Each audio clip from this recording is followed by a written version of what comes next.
ஆந்திர மாநிலத்தின் முக்கிய கட்சிகள் ரெண்டும் பாஜகவுடன் கூட்டணி அமைக்க திட்டமிட்டுள்ளதாக தெரிகிறது. வியாழக்கிழமை தெலுங்கு தேசம் கட்சித் தலைவர் சந்திரபாபு நாயுடு டெல்லியில் அமித்ஷாவை சந்தித்து பேசினார். மறுநாளே, அதாவது நேற்று வெள்ளிக்கிழமை, முதல்வர் ஜெகன்மோகன் ரெட்டி டெல்லியில் மோடியை சந்தித்து பேசினார். ஆகவே இரண்டு முக்கிய கட்சிகளும், ஆந்திர மாநிலத்தின் இரண்டு முக்கிய கட்சிகளும் பாஜகவுடன் கூட்டணி அமைத்து போட்டியிட்டு மத்திய அமைச்சரவையில் இடம் பிடிக்கும் என்று தெரிகிறது. ஆந்திர மாநிலத்தின் முக்கிய கட்சிகள் இரண்டும் பாஜக தலைமையிலான கூட்டணியில் சேர வாய்ப்புள்ளதாக கூறப்படுகிறது. வியாழக்கிழமை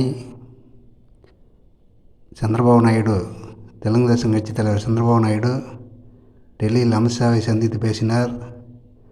மறுநாளே, அதாவது நேற்று வெள்ளிக்கிழமை, முதல்வர் ஜெகன்மோகன் ரெட்டி டெல்லியில் மோடியை சந்தித்து பேசினார்.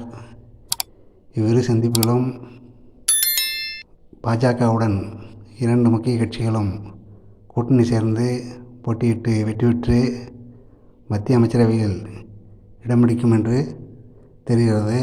நன்றி, வணக்கம்.